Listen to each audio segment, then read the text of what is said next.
Hello and welcome. The summit of heads of state senators to the framework for revitalization of peace, security and cooperation for the Democratic Republic of the Congo and the region, held in Entebbe, Uganda, adopted a special clause titled Solidarity with Sudan in its final statement. The clause affirms support for the Sudanese government roadmap to end the crisis and achieve peace and democratic transition. It emphasized Sudan's sovereignty and rejected external imposed solutions while calling for enhanced regional cooperation to secure border, stop the flow of weapons and mercenaries, and prevent the support of the militia.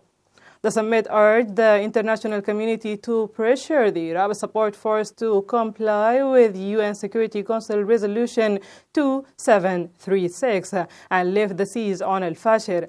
While reaffirming the principle of non-aggression between states, the statement condemned foreign interference in Sudan, especially from parties providing full support to the armed militia.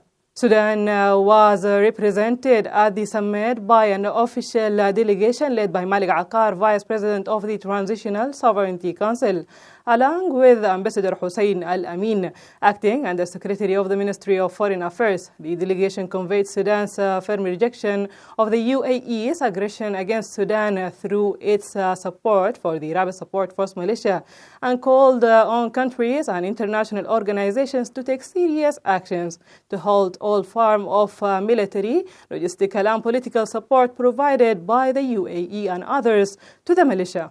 The commander of the joint force and the armed struggle movement on the head of the operation room in al-Fashir, Lieutenant General Hamid Idris, conducted an inspection visit on Wednesday to the defense and front lines of the joint force in North Darfur, accompanied by a number of officers. He reviewed the readiness of the force, ongoing military arrangement and preparations for the next phase of operations.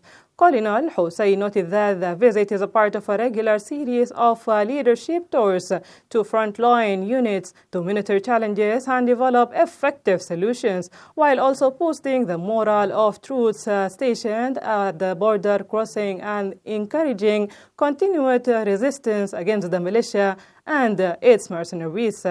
The Sudanese armed force announced the liberation of the strategic Blue Sahara area near the Abu Zabar in West Kordofan on Wednesday.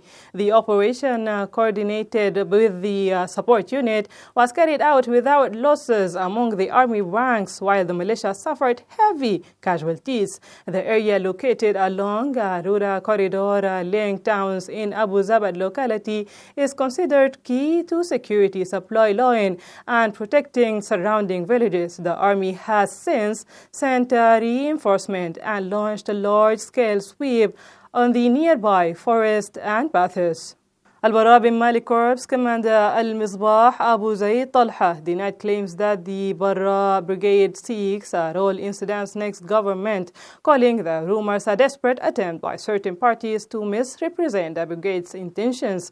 In a statement, Talha emphasized that the brigade is a reserve force aligned with the Sudanese armed force and holds no ambition for political power. He called for a transitional government led by independent, competent technocrats with a free and fair election to follow once the security is restored and the rebellion is defeated.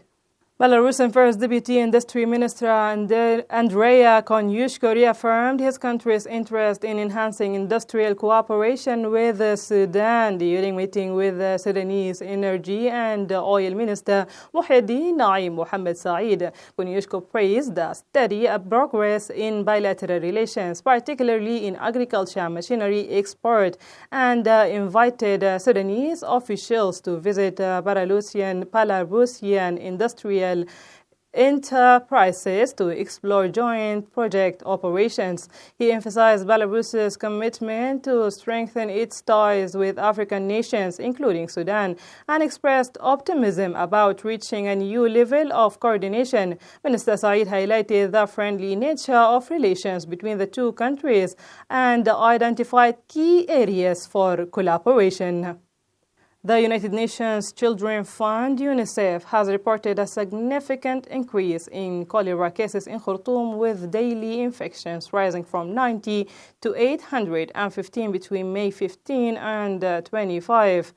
There are conflicting figures on the outbreak. The Ministry of Health reported 2,729 cases and 172 deaths in 1 week, while Doctors Syndicate cited 1,335 cases and 500 deaths in Durman alone.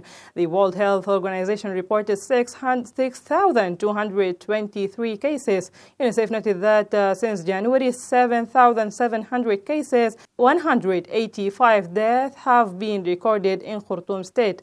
UNICEF is seeking an additional $3.2 million to support emergency cholera response efforts, including health, water, sanitation, hygiene, and public awareness initiative. Meanwhile, the Federal Ministry of Health confirmed it is continuing to coordinate with partners to fight the epidemic.